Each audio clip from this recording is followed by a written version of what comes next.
It's not quite a victory when 52% still disapprove. Here now is Dan Henninger of the Wall Street Journal. He's also Fox Business contributor. Dan, it's hard to say that Biden's approval skyrocketed when it's still only at 40% on some polls and even lower than that in others. But it has gone higher. Why? And will it stay that way or even go higher before the election?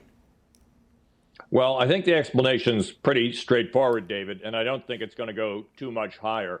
That approval rating, obviously, is an aggregate of the attitudes of Democrats, Republicans, and independents. And in recent years, Democrats have just sort of automatically, if they have a president like Obama in power, given him 90% approval.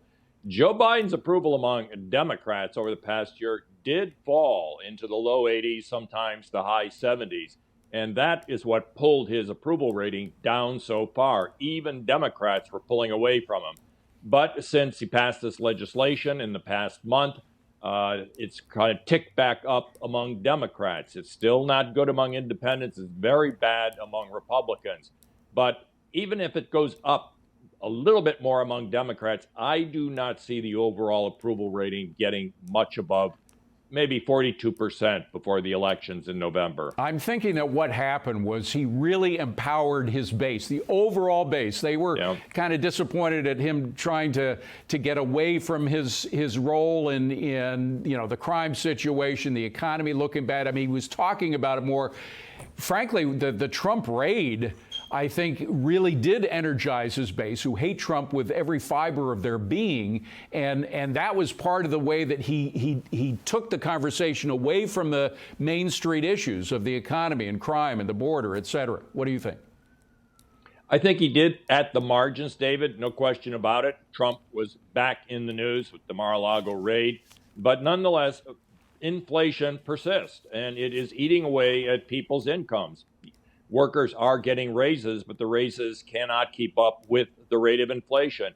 And even if it comes back a bit, David, to say 7%, the Fed is going to have to keep raising interest rates. It's going to take more than a year at least to grind down the inflation rate. And people are still dealing with that. Plus, you, of course, have the supply chain shortages that Biden's policies contributed to disrupting the labor force out there. It's going to take a long time to unwind those problems. And these are the things people feel day to day. And I think the pocketbook issues are still going to be the primary thing on people's minds as they go to vote in November. And something else that might be on their mind is what happened on Thursday night, that dystopian view of the soul of America, at least according to Joe Biden, which a lot of people look at and shake their heads. We can put up pictures of it. I mean, it was really such a dark, some people say almost satanic looking vision there, and using the military in that way was something that he pledged. He pledged to the military in 2020 in a speech to the National Guard. He said, "I promise you as president, I'll never put you in the middle of politics or personal vendettas. I'll never use the military as a prop." Well, that's exactly what he did. I don't think that's going to help him in the polls. No, I don't, David. And prop is exactly the word. Yes, Joe Biden did say that. Joe Biden, has been around for a long time. But, I guess my take on this is that the White House staff is what plans an event like that, younger Democrats. And the fact is, as you well know, a lot of younger people working on White House staff have never served in the military.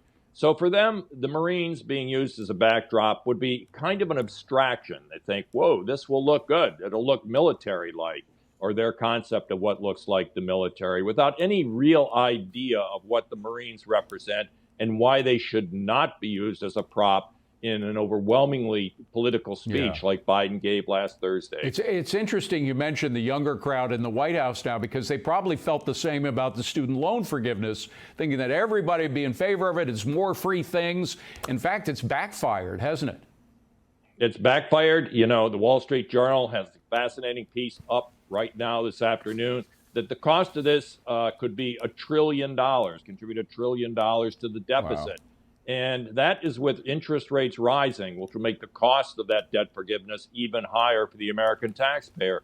This is going to be really tough, David, on Democrats running for the Senate, say Tim Ryan in Ohio or Mark Kelly in Arizona, who have to try to explain why college students and graduate students' debt is being forgiven, but everyone else's isn't. Yep. Yeah, this looks like it's really backfiring on them, David. Dan Henninger from the Wall Street Journal. Thank you, Dan. Good to see you. Appreciate it. Good.